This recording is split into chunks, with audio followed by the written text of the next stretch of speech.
Buenas noches para todos. Mi nombre es Carolina Barrera, residente de cirugía pediátrica de la FUCS. El día de hoy vamos a hablar sobre accesos vasculares en el paciente pediátrico.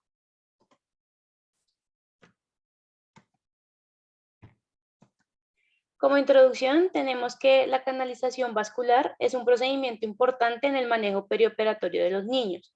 Su uso rutinario fue introducido en 1950. Las indicaciones generales son proporcionar rutas para la administración de líquidos, medicamentos, administración de hemoderivados, monitorización de la función cardiopulmonar y acceso para muestras de sangre. Aunque la técnica para la inserción puede ser extremadamente difícil, en especial en los niños más pequeños, se requiere de un conocimiento sobre la anatomía, los tipos de dispositivos, las indicaciones, con el fin de proporcionar el acceso vascular requerido por el paciente. Hay que tener en cuenta que es un procedimiento limpio, estéril, requiere de una técnica adecuada para proteger pues, al paciente y al personal de salud. Una actualización del registro de la reanimación cardíaca perioperatoria pediátrica sugiere que la falta de un buen acceso vascular puede contribuir a la subestimación de líquidos o pérdida sanguínea, además de un inapropiado reemplazo de estos. Entonces, hace énfasis en la importancia de un adecuado acceso vascular. La clasificación general de los accesos vasculares se puede dividir por el tiempo de uso. El catéter periférico puede ser usado por menos de 6 días o de 3 a 6 días con una línea media. Un catéter central puede ser usado por menos de 3 días a través de un central insertado periféricamente, un yugular o un subclavio, y cuando se requiere por más de 30 días puede ser un PIC de larga duración, un catéter tunelizado o un catéter totalmente implantado. El acceso venoso periférico es el método más utilizado. Los sitios más frecuentes donde suele lograrse esta canalización es en las venas del dorso de la mano, antebrazo, dorso del pie y cara medial del tobillo. Un sitio adicional es la vena safena interna, que tiene una localización constante, está anterior al maléolo medial. A menudo es palpable, por lo que se usa frecuentemente como acceso periférico, pues, especialmente en lactantes. Esto permite una localización de un catéter de mayor tamaño con una buena estabilización. Las indicaciones son principalmente administración de líquidos, medicamentos, electrolitos, glucosa y hemoderivados, y pues también la realización de pruebas diagnósticas. Los aspectos para tener en cuenta son los siguientes. Hay que realizar una preparación de la piel. El uso de clorexidina en niños muy pequeños puede causar daños en la piel, por lo tanto, lo que se recomienda es utilizar toallitas de alcohol isopropílico al 70%, en especial en menores de 2 meses. Hay que tener una adecuada visualización de las venas. Para mejorar la visibilidad y la palpación de estas venas, son útiles el uso de torniquetes, golpecitos suaves en la piel y calentamiento local. Existen nuevos dispositivos específicos para ayudar a esta visualización, que incluyen transiluminación y un dispositivo de luz infrarroja, lo que van a detectar presencia de hemoglobina mediante un proceso de absorción y van a proyectar una imagen de las venas sobre la piel. En lo posible, hay que reducir el dolor. Existen mezclas de anestésicos locales que se aplican sobre la piel y se cubren con vendaje oclusivo, por lo menos durante 1 hora, para proporcionar anestesia localizada, que puede ser pues por 2 horas. Sin embargo, no se recomiendan menores de 12 meses. También existen aerosoles que actúan enfriando la piel con interrupción inmediata y temporal de la sensación de dolor, que dura aproximadamente 60 segundos. Sin embargo, lo más práctico y lo que más se utiliza es pues, la lactancia materna y soluciones de sacarosa administrados por vía oral, porque esto reduce la angustia a procedimientos dolorosos. Ya en los niños más mayores, estos se benefician de la preparación y la distracción del procedimiento, pues siempre que sea posible. En las características de los catéteres tenemos que están formados por un conducto tubular corto, flexible, elaborados por poliuretano, que es un material biocompatible. Este disminuye las complicaciones infecciosas porque reduce la adherencia de los microorganismos. Además de la aguja que está en su interior, dispone de un agujero lateral que permite visualizar la salida de sangre en el trayecto del catéter. Tiene un mecanismo de seguridad, dispone de un sistema activo que retrae la aguja en un cuerpo de plástico. Lo que se recomienda es elegir el catéter de menor calibre posible para disminuir su capacidad pues, traumática. Los catéteres que son demasiado gruesos van a lesionar la capa interna del vaso y van a dificultar o van a obstruir el flujo sanguíneo. En neonatos se utilizan de 24 y 26 y en el resto de los pacientes pediátricos de 22 y 26. Estos tienen una longitud de 19 milímetros y el de 22 de 25 milímetros. Para definir el punto de inserción, entonces se debe abordar siempre de la zona distal a la proximal, preservando el trayecto venoso. Se debe canalizar primero los miembros superiores y en caso de no lograrse en los miembros superiores, se pasa a intentar en miembros inferiores. Hay que evitar las zonas de flexión y en lo posible elegir la extremidad no dominante para pues limitar al mínimo la movilidad. No se deben canalizar venas con flebitis, hematomas que han sido utilizadas previamente o que tengan signos de infección. Para la técnica, entonces se debe elegir la vena adecuada, acomodar la extremidad en una superficie plana, poner el torniquete proximal a la zona elegida, palpar y o visualizar la vena, realizar desinfección de la zona que se va a puncionar de forma circular de adentro hacia afuera, fijar la piel de la zona de punción, introducir la aguja con el bisel hacia arriba en un ángulo de 15 a 30 grados. Cuando la sangre refluye, se va a introducir solo el catéter y cuando la aguja ya se encuentra en el cono, se mantiene el mecanismo de seguridad, se retira el torniquete, se retira la aguja, se fija y pues se conecta. Las complicaciones más comunes son hematoma, infección, trombosis, descamación de la piel secundario a la infiltración subcutánea. La incidencia de estas complicaciones es muy variable. Va a depender, pues, principalmente de la técnica, de los cuidados que se tengan.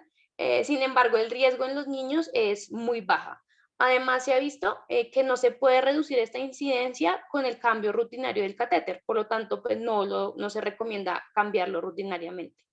En el caso de presentarse cualquiera de estas situaciones, la indicación es retirar el catéter y aplicar medios físicos y buscar un acceso vascular alterno. El catéter central de inserción periférica es un tipo de catéter venoso no tunelizado que, como su nombre lo indica, va a llegar a la circulación central a través de una inserción periférica. Son adecuados para la infusión de líquidos, medicamentos, hemoderivados cuando no es posible por vía periférica o cuando se requiera por un tiempo prolongado, por lo general mayor a una semana. Están disponibles en diferentes configuraciones, en mono, bilumen o trilumen y en tamaños de hasta 28 para uso en neonatos pretérmino. Los catéteres de una sola luz se van a describir por calibre y los multilumen por tamaño en French. El tamaño se va a determinar pues, por el tamaño de la vena que se va a canalizar, la terapia requerida y pues también tener en cuenta la edad. Los sitios más utilizados son la vena basílica, que tiene el mayor calibre, es más profunda, está alejada de estructuras nerviosas y sigue una línea recta, por lo tanto, pues es la elección. La vena braquial es la de menor calibre, está cerca a la arteria radial y al nervio mediano, por lo tanto, pues hay mayor riesgo de punción de cualquiera de estas dos estructuras, causando pues dolor, parestesia, debilidad en la mano, pues complicaciones más graves. La vena cefálica pues, es la más superficial y tortuosa y la que mayor número de válvulas tiene. El set incluye lo siguiente, una aguja enumerada con el número 1 que se va a utilizar pues, para la canalización. Va a tener una guía enumerada con el número 2 que se va a introducir pues, primero después de la canalización. Una vez se tiene la guía dentro, se va a retirar la aguja y se va a cambiar por un introductor con dilatador, que es el número 3, que esto va a permitir un paso más fácil del catéter.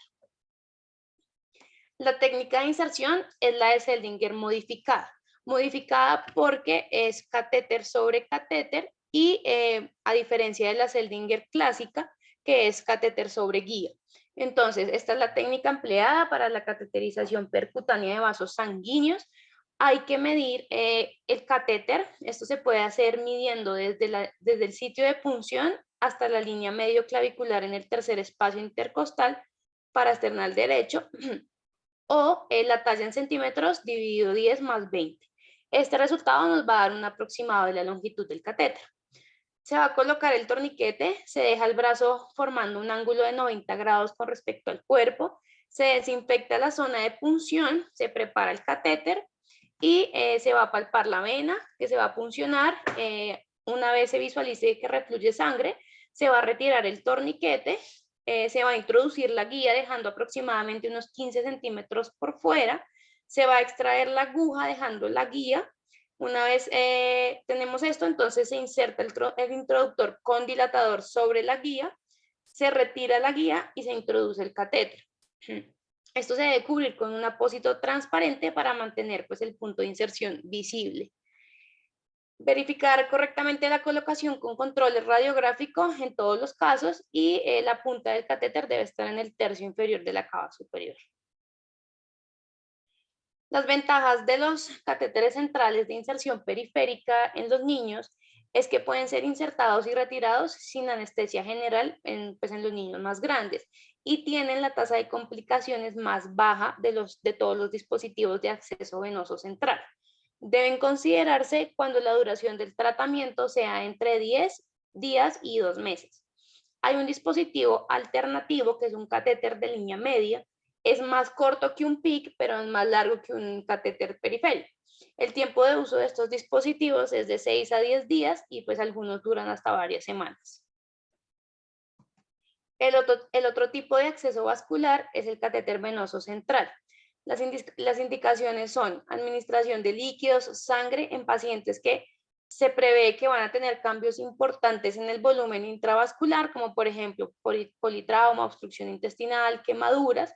También sirven para la monitorización de presiones cardíacas de forma invasiva, para la infusión de medicamentos o líquidos que son esclerosantes por venas periféricas, como algunos antibióticos, vasopresores o nutrición parenteral.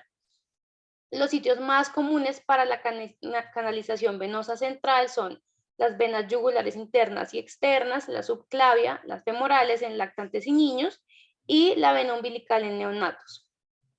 Estos también requieren de una confirmación radiológica de la posición, la cual debe estar en la unión de la cava con la aurícula derecha o en el tercio distal de la cava. Posiciones más proximales o distales se relacionan con mayor riesgo de trombosis.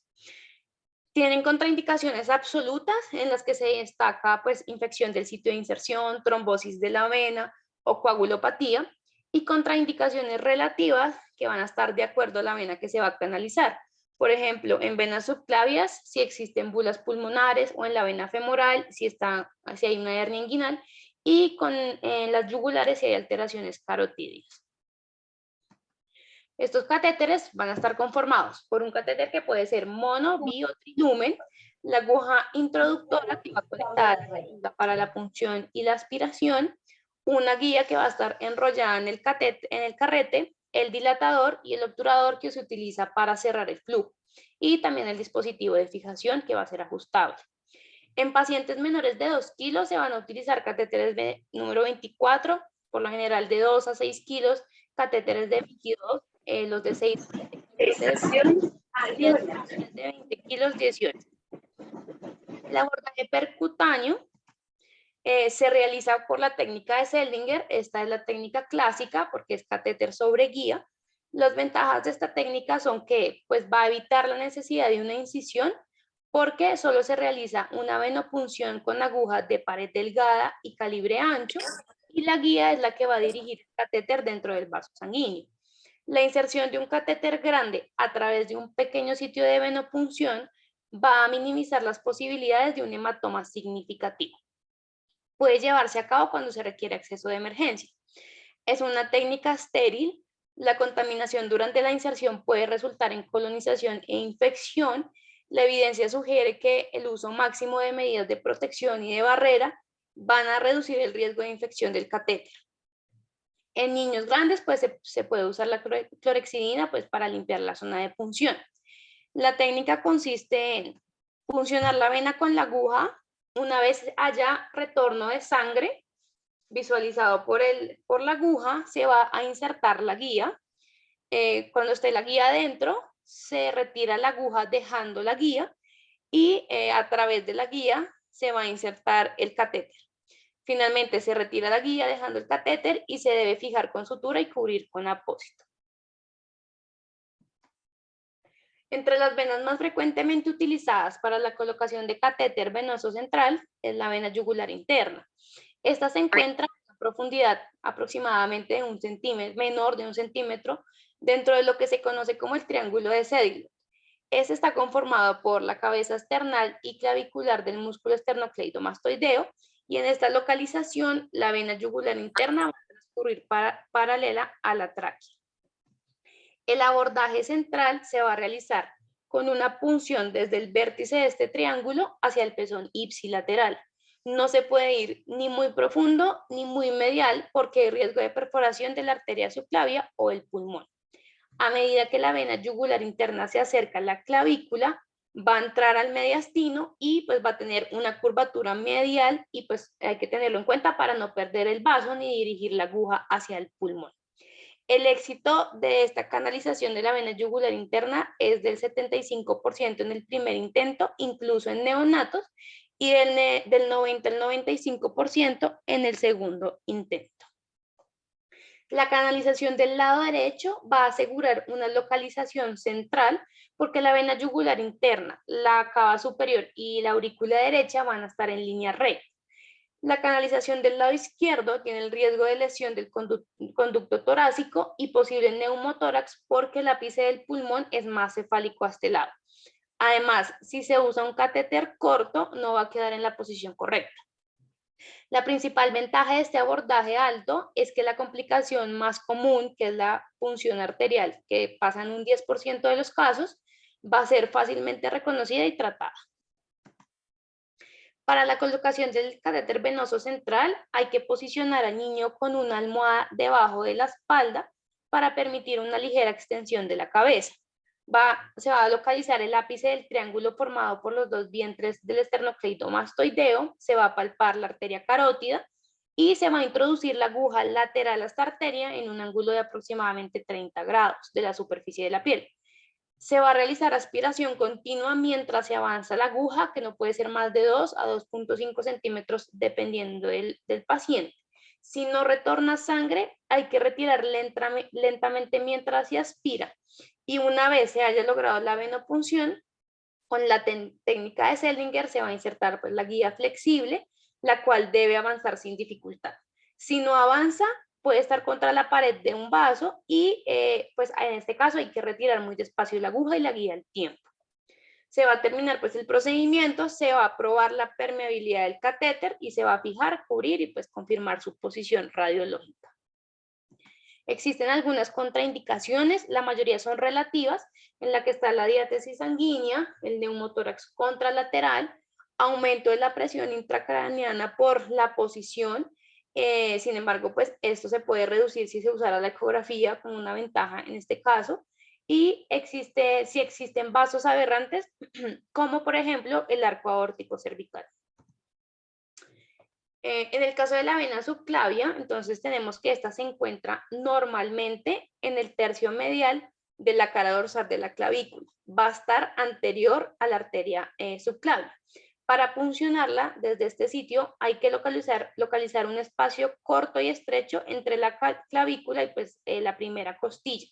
El método clásico es puncionar inmediatamente inferior a la clavícula en la unión de los 2 tercios medios con el tercio lateral, dirigiendo la aguja hacia la escotadura esternal. Esta vena es usada con frecuencia para la colocación de centrales. El éxito de la punción es del 80%, incluso en pacientes menores de 4 semanas. La ventaja que tiene es que tiene un punto de referencia fijo, se puede asegurar una línea para el manejo a largo plazo y confort para el paciente, pues es la localización menos incómoda. Como desventaja es que las complicaciones son neumotórax o hemotórax las más frecuentes.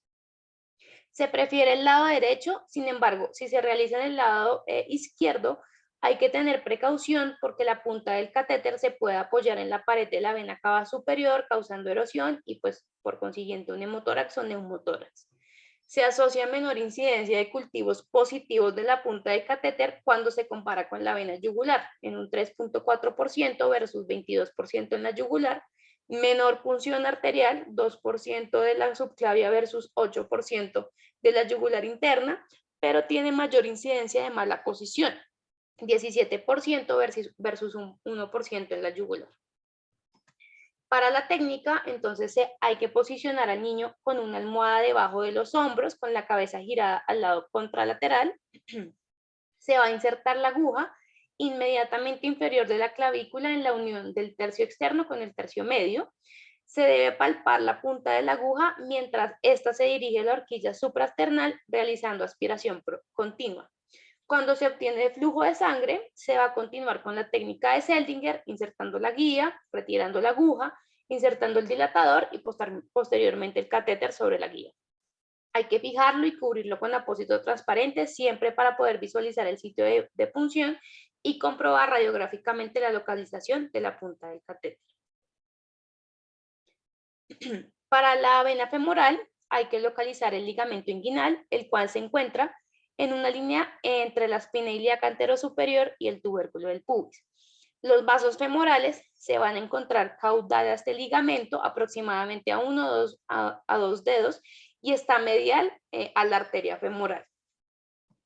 Entonces, una ventaja de esta vía es que la vena es grande y presenta un acceso fácil, distante a estructuras vitales. Las desventajas es que existe dificultad para fijar este catéter en los niños porque hay acodamiento del catéter con la pierna y problemas para mantener limpio el sitio de inserción. Esta vena va a proporcionar un acceso de gran calibre para la duración de un procedimiento en el que se espera gran pérdida de sangre si no se puede acceder a otras venas. La punta del catéter debe situarse en la parte baja o superior a las venas renales para reducir la posibilidad de trombosis de la vena renal. Esta técnica también es segura en bebés que pesan menos de 1000 gramos, pero hay que tener precaución en el avance del catéter para evitar perforaciones. Para la técnica, entonces, se debe realizar pues, la preparación, la desinfección del sitio de punción. Hay que posicionar las piernas en un ángulo de 90 grados, en lo que se dice como piernas de rana, colocar un rollo debajo de las caderas, elevar ligeramente la cadera para proporcionar una mejor condición para la punción. Hay que palpar la arteria femoral en un punto intermedio entre el tubérculo púbico y la espina ilíaca anterosuperior y utilizando la técnica de Seldinger se va a puncionar la vena en un punto medial a la arteria que ya estamos palpando, de 1 a 2 centímetros debajo del ligamento inguinal. Pues siempre proteger el lugar de inserción y cubrir. Hay otras venas que se utilizan para los accesos venosos centrales, pero son utilizados en menor frecuencia. Una de ellas es la vena yugular externa. Los puntos anatómicos de referencia son el músculo esternocleidomastoideo y la clavícula, que en la cara lateral de este músculo va a transcurrir la vena yugular externa. Hay que colocar una almohada debajo de los hombros para extender la cabeza y permitir el acceso completo al cuello. Se requiere de la posición de Trendelenburg con la cabeza girada a 45 grados para poder hacer la canalización, la punción. El siguiente tipo de catéter central es el totalmente implantable. Es un tipo de catéter dentro de los que se conocen como tunelizados. Son colocados completamente debajo de la piel con un acceso a una vena central. El catéter se va a unir de forma permanente a una cámara de acero inoxidable o de plástico o de titanio que contiene un tabique grueso autosellante de silicona. Esta cámara se va a ubicar en un bolsillo subcutáneo sujetado mediante suturas y mediante la aguja de Hoover se van a administrar los medicamentos que se requieran. Las indicaciones son básicamente nutrición parenteral prolongada que se define mayor a 30 días o quimioterapia. Para el acceso venoso neonatal, entonces encontramos la vena umbilical. Esta vena va a proporcionar un acceso cómodo a la circulación sistémica para restablecer el volumen sanguíneo y administrar líquidos o lo que se requiera en los neonatos. Este procedimiento se realiza por lo general vía directa con confirmación radiológica con el fin de conocer la posición de la punta del catéter porque las complicaciones pueden ser mortales. Hay cambios en el electrocardiograma que pueden ser útiles para estimar la posición del catéter. Un QRS angosto puede reflejar una posición del catéter debajo del diafragma Un QRS normal pero con onda P pequeña se asocia a una ubicación en vena cava inferior a nivel torácico y una onda P alta puede indicar una posición en la aurícula derecha. Para la técnica, entonces, hay que hacer desinfección del sitio del ombligo. Se debe cortar el cordón umbilical aproximadamente a medio centímetro o 1 centímetro del ombligo. Tener en cuenta que la vena umbilical tiene paredes más delgadas que las dos arterias umbilicales y la luz es más amplia. Por lo general está ubicada en una posición más cefálica que las arterias.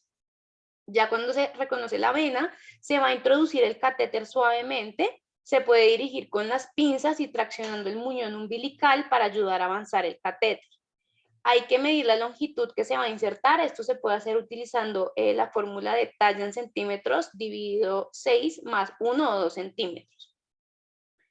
Hay que aspirar sangre para verificar la permeabilidad y en caso de que no se pueda o haya imposibilidad de esto, entonces hay que pensar en que el catéter está apoyado contra la pared de un vaso o un coágulo dentro de la luz. Hay que suturar el catéter y fijarlo a la pared abdominal. Debe ser retirado inmediatamente cuando hayan pasado las indicaciones o en presencia de alguna de las complicaciones. Entre las complicaciones tenemos que están relacionados con el tiempo de duración del catéter. Pueden ser trombosis de las venas portales o mesentéricas, infección, endocarditis, infarto pulmonar, si hay desplazamiento del catéter a la vena pulmonar por el foramen oval permeable, cirrosis portal, taponamiento cardíaco o absceso hepático hematoma subcapsular. Ya hablando pues de la vena, de la técnica abierta, que es la venodisección, esto pues es un procedimiento quirúrgico que consiste en diseccionar una vena superficial, pues una vena de una extremidad o del cuello para introducir el catéter en la luz del vaso. Para esto hay que realizar una incisión transversa en la piel respecto a la vena de aproximadamente 1 o 2 centímetros de longitud que varía de acuerdo a la edad del paciente. Una vez hemos encontrado la vena, pues se va a aislar del tejido circundante, verificando que realmente sea una vena. Estas tienen un color más oscuro y pues no pulsan. Hay que pasar 2 ligaduras, una proximal y otra distal, anudar la ligadura distal y por medio de una incisión transversa de la vena, que no puede ser más de 1/3 de su circunferencia, que apoyado en una pinza hemostática, se va a introducir el catéter hasta su localización central. Hay que corroborar la localización y la permeabilidad mediante la aspiración de sangre y paso de líquido. Finalmente se liga la vena en el cabo proximal para sujetar el catéter.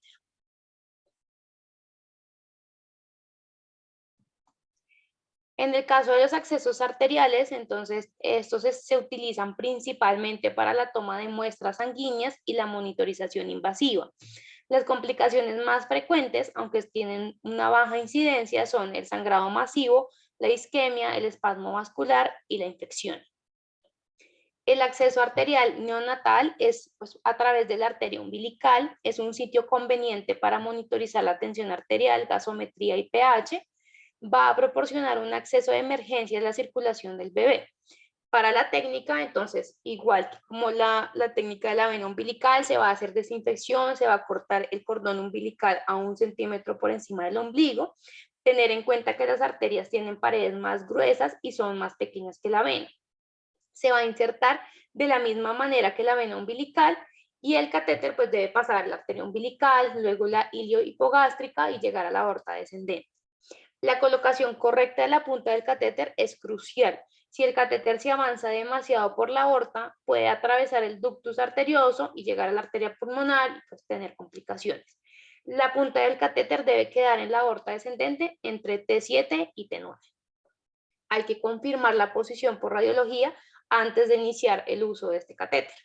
Como todos los accesos arteriales, pues las complicaciones por una desconexión del catéter o perforación de vasos, pues nos va a provocar un sangrado excesivo. Se pueden formar coágulos sanguíneos que van a embolizar retrógrada o distalmente, provocando isquemia o infarto en el intestino, riñones o extremidades inferiores. Puede causar espasmo vascular, este por lo general es transitorio y puede resolverse retirando el catéter. o riesgo de infección, por lo que hay que tener siempre en cuenta las indicaciones claras para su inserción y debe retirarse lo antes posible. La arteria radial, pues es la canalización arterial principal en la mayoría de las instituciones, se practica ampliamente y con una morbilidad muy baja. Se prefiere la arteria radial derecha porque es representativa del flujo sanguíneo preductal. Para su técnica hay que confirmar un adecuado flujo colateral de la arteria cubital. Esto se puede hacer mediante la prueba de Allen modificada. Esta consiste en que se observa un cambio de la coloración de la mano si se aprieta pasivamente la arteria radial y cubital simultáneamente. Cuando se libera la arteria cubital se debe observar enrojecimiento de la mano y esto indica pues que hay perfusión. La sensibilidad y especificidad de esta prueba es del 73% y 97%. Se debe colocar el brazo extendido y apoyado, observar el curso de la arteria, utilizar una aguja, por lo general es de 22 a 24, y la punción se hace generalmente en el segundo pliegue proximal de la muñeca, en un ángulo de 15 a 20 grados. En el caso de la arteria axilar, esta se utiliza cuando hay fallo de acceso radial o de las extremidades inferiores. Hay muy pocos estudios relacionados con los riesgos y los beneficios de utilizar esta arteria. Sin embargo, se ha demostrado una mayor incidencia de infección de este catéter con respecto a los radiales y los femorales. Este es un tema adicional, el cual requiere como de una charla adicional. Sin embargo, pues traigo unos puntos claves para tener en cuenta. Entonces, los accesos vasculares guiados por ecografía van a ser una forma de realizar una exploración previa, no solo para confirmar la localización de las arterias y de las venas, sino también para evaluar si la vena es adecuada para la punción, para evaluar si hay riesgo de la punción, por ejemplo, si las venas son muy tortuosas, desviadas o tienen relación con otras estructuras que pueden complicarnos la punción, y también para evaluar el riesgo del procedimiento, como por ejemplo el diámetro de la vena. Actualmente es el método recomendado para la canalización venosa. Existen dos técnicas. En la técnica fuera de plano o de eje corto, se va a colocar el transductor de forma transversa al vaso. La aguja se va a insertar mientras se observa cómo cruza la imagen ecográfica. Se utiliza principalmente para la punción de la vena yugular interna y la subclavia. La ventaja es que las relaciones con las arterias son fáciles de identificar, sin embargo, es difícil saber dónde está la punta de la aguja. Para disminuir esto, se pueden combinar dos tipos de exploraciones. La primera es la exploración en barrido, con el transductor que se recorre el trayecto del vaso aproximadamente 2 centímetros, y la segunda es balancear el transductor como un abanico unos 30 grados. La otra técnica es la técnica en plano o de eje corto, o de eje largo. En esta técnica se va a colocar el transductor de forma longitudinal al vaso. En este caso la punción se va a realizar en tiempo real. Con esta técnica no solo se confirma la punción y la posición de la punta, sino también se confirma que la guía se haya colocado correctamente dentro de la vena.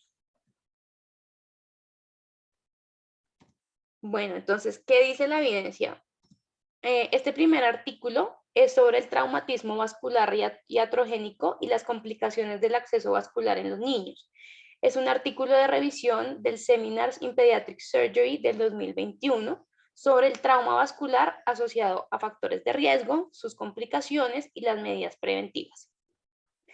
Dentro de los factores de riesgo hallados más frecuentemente para el trauma vascular están los vasos más pequeños que son móviles y que tienen variaciones anatómicas. Esto se encuentra en la vena yugular interna y en la femoral en un 10 a un 20%. La edad es inversamente proporcional. Hay más riesgo en neonatos, seguido de los 2 a los 6 años, y después en los niños mayores de 6 años. Los tipos de catéter, los no tunelizados, tienen mayor riesgo de complicaciones, por eso se recomienda que deben ser utilizados por un tiempo corto. En las características del catéter, entonces, los que son multilumen tienen un tamaño más largo, además del tamaño, pues que debe ser apropiado para la edad. Un catéter arterial que ocupa más del 50% de la luz del vaso puede originar vasoespasmo y isquemia distal. Dentro de las complicaciones, el hematoma por punción arterial en la canalización venosa tiene una incidencia de 0,2 al 32%. Esto va a estar aumentado por el número de intentos y el manejo es la compresión manual y retirar el catéter. La migración, fractura o pérdida de la guía ocurre del 3 al 11%. Esto puede causar una reacción por cuerpo extraño, por lo general pues requiere un manejo adicional. El tromboembolismo tiene una incidencia variable del 1 al 60%. Se dice que los PIC tienen las tasas más altas de trombosis debido a que tienen el menor radio catéter, proporción catéter-vena y la medida más larga. Esto pues, si se genera una trombosis, va a requerir trombolisis o mecánica o química. El neumotórax y el hemotórax van a tener una incidencia del 0,1 al 7%. Es mayor el neumotórax con respecto al hemotórax y dependiendo del grado, pues van a requerir una toracostomía. Dentro de las medidas preventivas sugeridas, se debe escoger el tamaño adecuado del catéter con respecto a la luz del vaso. Se recomienda que sea menor al 50% en pacientes pediátricos y menor al 30% en los neonatos. El método abierto versus el percutáneo, vamos a encontrar que en el percutáneo hay el tiempo más corto y pero con mayor riesgo de neumotórax. El abierto se prefiere en neonatos menor a 1,5 kilos. La guía por ecografía va a tener menos complicaciones en relación con los métodos, con el método percutáneo, este del 4% versus el 39%, y fallas en la canalización pues, en menor proporción de un 4% versus el 29%. El siguiente artículo es sobre la selección e inserción de dispositivos de acceso vascular en pediatría, una revisión sistemática. Es un artículo de la American Academy of Pediatrics del 2020. El objetivo era revisar la evidencia sobre la selección e inserción de dispositivos de acceso vascular en los pacientes pediátricos. Se obtuvieron datos del US National Library of Medicine y bases de datos de Cochrane y Embase. Se incluyeron 133 estudios, 59% eran estudios observacionales, seguidos de guías de práctica clínica en un 20%. Las medidas que tuvieron en cuenta fueron el tipo de dispositivo y las características de la inserción que tuvieron éxito y que tuvieron falla. En los resultados obtenidos se encontró que en cuanto a los dispositivos, en neonatos los catéteres umbilicales tienen mayores tasas de complicaciones como infección, oclusión, trombosis y este riesgo es mayor cuando se dejan más de 14 días. Incluso algunos estudios indican cambiarlos después de los 7 días. En lactantes, los centrales de inserción periférica son la primera elección con un menor riesgo de complicaciones, por lo que se recomiendan menores de 1 año para terapias consideradas pues, mayores a 7 días. Dentro de los dispositivos de acceso central, el catéter venoso central tiene las mayores tasas de complicaciones con respecto al PIC. Dentro de las recomendaciones se encontró que la proporción catéter-vena, al igual que el artículo anterior, debe ser menor al 50% en pediátricos y menor al 33% en neonatos. En cuanto al lumen, se debe utilizar el menor número de lúmenes necesarios porque los catéter multilumen pues, aumentan el riesgo de complicaciones. La localización de inserción, entonces los periféricos, se prefieren en manos y extremidades superiores. Los pies se utilizan como una medida alterna cuando hay falla o imposibilidad de canalizar los miembros superiores. Los PIC se prefieren en la vena basílica por sus características anatómicas y el central se prefiere en las venas yugulares, seguido por la subclavia y el último, pues el femoral. El último artículo es sobre el cateterismo vascular periférico guiado por ecografía en pacientes pediátricos. Es una revisión narrativa de la revista Critical Care del 2020. Se hizo una revisión de la literatura a través de PubMed y Medline desde 1970 hasta el 2020. El artículo describe la ecografía como una guía para la canalización vascular periférica y cómo ha incrementado su interés en el ámbito perioperatorio y en las unidades de cuidado intensivo pediátrico. Además, indican que es una ayuda para la visualización de vasos pequeños y que es la manera pues, no invasiva de realizar esto. Además, ha demostrado superioridad con respecto a otras técnicas. Dentro de los puntos claves indican que para extremidades superiores, la arteria radial es la que menos circulación colateral tiene, presenta menos variaciones anatómicas y cuando está de 2 a 4 milímetros debajo de la piel, su visualización por ecografía es más confiable y rápida para la canalización. En cuanto a las venas, aunque el dorso de la mano es el sitio que más frecuentemente se usa, por ecografía estas venas son poco visibles, por lo que se prefiere la vena cefálica del antebrazo. En las extremidades inferiores, la arteria tibial posterior es una alternativa, al igual que la vena safena interna a nivel del mareolo medial. En cuanto a la condición vascular, se recomienda el modo Doppler y con esto realizar, pues apretar ligeramente los vasos, hacer una visualización directa del flujo y distinguir las venas y las arterias con el patrón de onda, teniendo en cuenta que las venas tienen las velocidades más bajas. Por último, el tamaño óptimo del catéter debe ser tenido en cuenta de acuerdo con la relación vaso-catéter y la distancia recorrida desde la piel hasta el vaso. Para las arterias, teniendo en cuenta que son vasos grandes, fáciles para muestreo y con permeabilidad prolongada, la ocupación del 20% de la luz tiene una tasa de oclusión muy baja. Para los pacientes pediátricos se recomienda, pues lo que habíamos comentado previamente, que sean de 24 de 22 el catéter. Esto va a tener un diámetro de 0.7, 0.9 milímetros.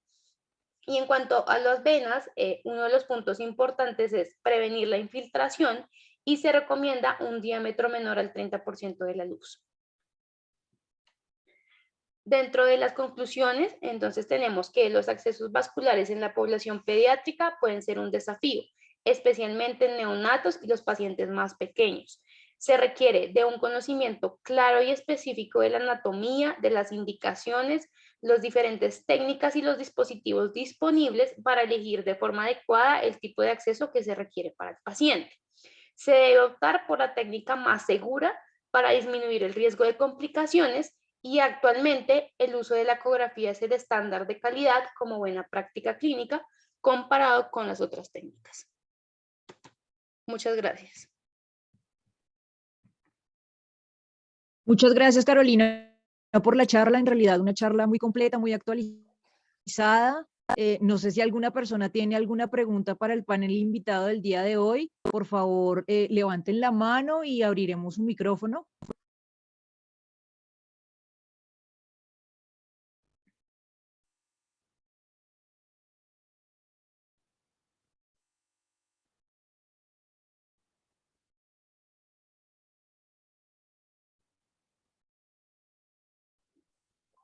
Carolina, muchas gracias por la charla. Yo solo quería hacer un par de comentarios acerca de la charla o del tema realmente. Creo que los catéteres centrales, que es lo que más nos compete a nosotros como cirujanos, tenemos que tener primero muy clara la anatomía.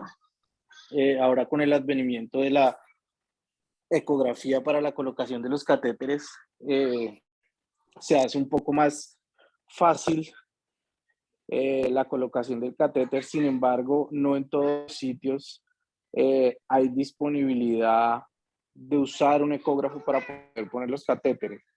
Entonces, creo que debemos tener las técnicas claras de los sitios de inserción de los catéteres centrales. ¿Cuál es la mejor vía? Eso va de acuerdo para qué se necesita el catéter. Ya la literatura es clara en cuáles se infectan más, cuáles se infectan menos. Pero con la vía que el cirujano o la persona que va a colocar el catéter sienta mejor, esa debe ser la vía por la cual se debe optar. No más si alguien más tiene algún otro comentario.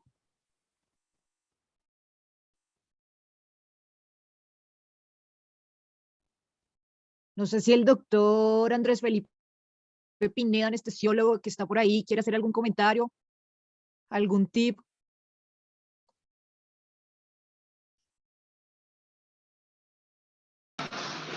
Buenas noches.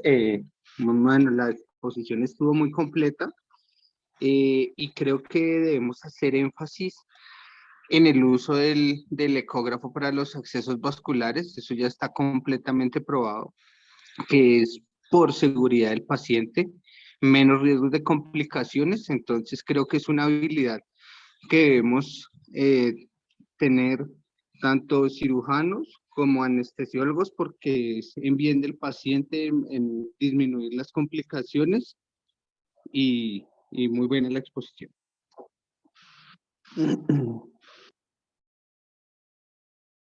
Muchas gracias, profe.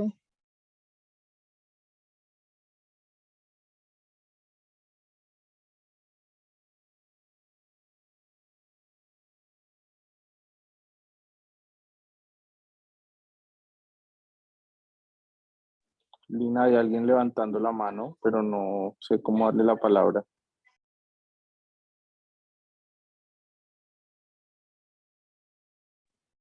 Ya miramos, doctor. Doctor Gustavo Duarte.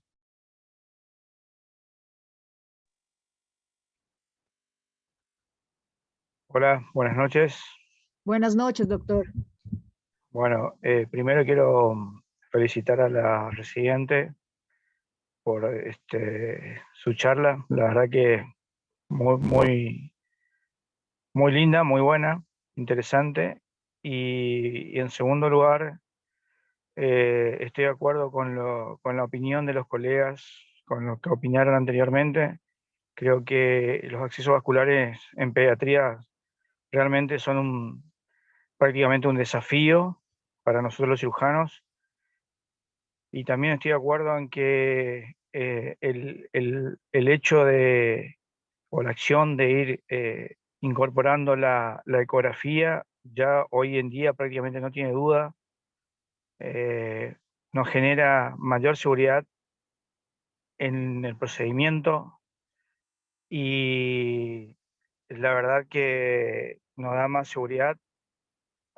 Yo anteriormente no lo utilizaba, actualmente sí lo utilizo. De hecho, si no tengo un ecógrafo y no hago yo la ecografía para controlar el acceso y dónde hacer la punción, directamente prácticamente no lo hago, a menos que sea una urgencia y no me dé tiempo. Y lo que quería consultar es preguntarle a ustedes si encontraron en algún artículo, alguna revisión, si es realmente o lo utilizan el tema de profilaxis antibiótica sobre el catéter, o el purgado del catéter con antibiótico para evitar el riesgo de infecciones. Muchas gracias. Doctor, realmente en la única situación que usamos antibiótico profiláctico es en los catéteres implantables. En los catéteres centrales realmente no utilizamos profilaxis antibiótica de ninguna de las dos que usted menciona. Solamente utilizamos profilaxis antibiótica endovenosa en los catéteres implantables. Perfecto, totalmente de acuerdo. Entonces estamos trabajando en la misma forma. Yo le quiero comentar, yo soy de Argentina, soy de Corrientes, si alguno conoce o no. Bueno, soy de una provincia al norte, casi al límite con Paraguay y con Brasil. La verdad que siempre lo sigo, y me parece muy interesante sus charlas. Esta me pareció más que interesante, así que los felicito a todos. Siempre realmente bien preparadas. Así que bueno, gracias a todos ustedes. Un abrazo grande para todos. Muchísimas gracias, doctor, muy amable. Bueno, muchísimas gracias a todos. No sé si alguien más tiene alguna pregunta. Aquí tiene Peter Vargas, nos hace una pregunta que refiere que para el doctor Tinoco, ¿qué opinan de la utilización de la vena facial en su experticia, doctor? Realmente jamás la he usado. Nunca he usado esa vena para acceso venoso, no. No la he usado ni tampoco he visto la técnica para poder canalizar la vena. Eh, no sé si de pronto alguno de los anestesiólogos se haya usado esa vena, pero como cirujano jamás la he usado para poderla canalizar, no, no la he usado. Buenas noches. Buenas noches. Hola, buenas noches. Me presento Peter Vargas, médico general. Yo soy ayudante quirúrgico y alguna vez cuando yo era interno vi la utilización de la vena facial, la facial accesoria. El cirujano pediatra era formado en Venezuela y me comentaba que era fácil encontrarla cuando uno buscaba la yugular 2 centímetros, pues medio centímetro por delante de esta en la bifurcación. Entonces, pues por eso lo pregunto, porque jamás volví a ver eso en ninguno de los cirujanos, pero por eso preguntaba la utilización de dicha vena, No que sé no si la el volví a doctor, ver. perdón, no sé si el doctor Gustavo Duarte de Argentina tenga alguna experiencia sobre esta, o el doctor John Flechas, que también lo vemos por ahí conectado. Eh, la verdad que yo he leído, he visto, pero nunca, nosotros no la utilizamos porque más allá de conocer los distintos lugares de acceso que tenemos, trabajamos con niños, ¿no? Y la verdad que creería que se utiliza en última opción, digamos, no, no me parece un acceso, digamos, que sea, o sea, primero creería que cuando lo vi fue complicado, y segundo, tenemos que pensar que estamos haciendo una vida en un niño, ¿no? O sea, no sé si me entienden o me explico.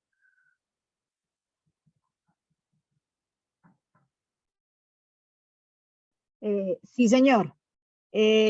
Nuestra residente mayor creo que quiere hacer un comentario sobre esta vía.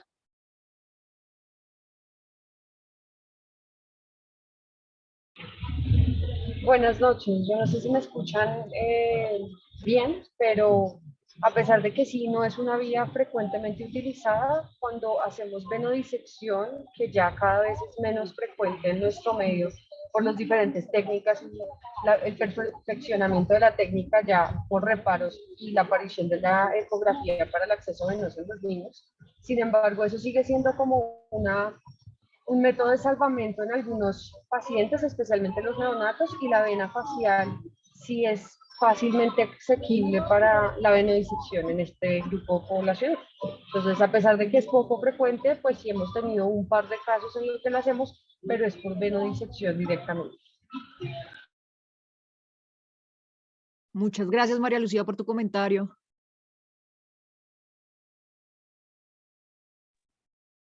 ¿Alguna otra pregunta?